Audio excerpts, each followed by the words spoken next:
लोगोफोर good morning थ' नोंथांमोनखौ आंनि चेनेलाव बयखौबो बरायबाय आरो दिनै गोदान भिडिअ फिन खेबसे बरायबावनाय थाबाय थ' लोगोफोर नै जोङो दायो बेंगालर थांगासिनो आरोना माने बेंगालरनिफ्राय गेमफुदा इन्टारनेशनेल एयारपर्ट बेंगालर बेयाव जों थांगासिनो माने जोङो बेंगालरनिफ्राय आसामसिम माने फ्लाइटजों थांगासिनो आरोना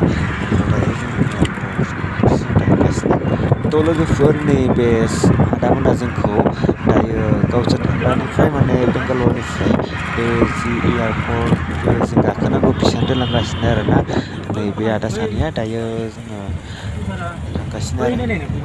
26 आरो 28 नभेम्बरनि गेजेराव गवायाव जानाय नेशनेल किक बक्सिं चेम्पियनशिप गेमावहाय राजु केकाटेया ब्रन्ज मेडेल मोननानै जि देरहासार जाबोनो हादोंमोन बै समाव फैबाय थानाय समाव माने राजु केकाटेरिनि देहाया माबा मोनसे देहायारि जाब्रबथायनि गेजेरजों जि Karnataka institute of medical science हस्पिटालाव एडमिट खालामनाय जादोंमोन बै समावहाय माने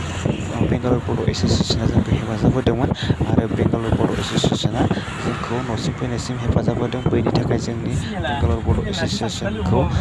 जोबोद थेंक इउ जासिहरनाय थ' लोगोफोर नै जोङो दायो एयारपर्टसिम थांगासिनो थ' नोंथांमोना भिडिअखौ नायलांबाय थाबानो जाबाय आरोना आरो चेनेलाव गोदान बावनानै चेनेलखौ साबस्क्राइब खालामना आरो लोगोसे भिडिअ बेल आइकनखौ थुना माने बेंगालर ओरैबायदि समायना जायगा आरोना बे मोनसे बिराद समायना सिटि माने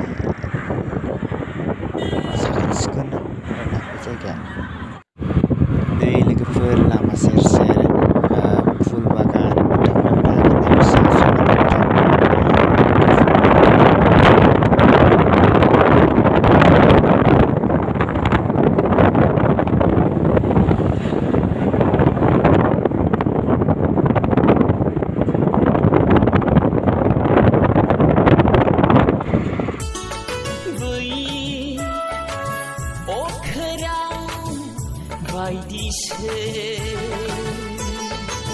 एयारटेल भडाफन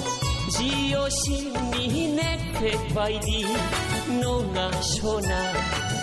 आंनि नोंखौ गोसो होनाया